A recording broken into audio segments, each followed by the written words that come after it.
கோதாவரி, காவிரி, மகாநதி, கிருஷ்ணா போன்ற ஆறுகள் கிழக்கு நோக்கி பாய்ந்து வங்காள விரிகுடாவில் கலக்கின்றன. நர்மதை மற்றும் தபதி ஆறுகள் மேற்கு நோக்கி பாய்ந்து அரபிக்கடலில் கலக்கின்றன.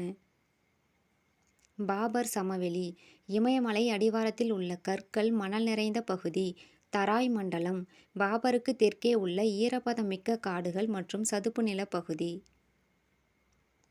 பாங்கர் சமவெளி பழமையான வண்டல் படிவுகளால் ஆன உயர்ந்த நிலப்பரப்பு. காதர் சமவெளி ஆறுகளால் புதுப்பிக்கப்படும் புதிய வண்டல் மண் காதர் அல்லது பெட் நிலம் என்று அழைக்கப்படுகிறது. வெள்ளம் பாயும் தாழ்வு நில பகுதி.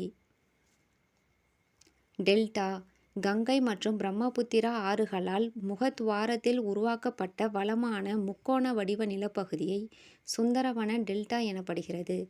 வண்டல் சமவெளியில் உயர்நில பகுதி சார்ஸ் எனவும் சதுப்பு நில பகுதி பில்ஸ் எனவும் அழைக்கப்படுகின்றன.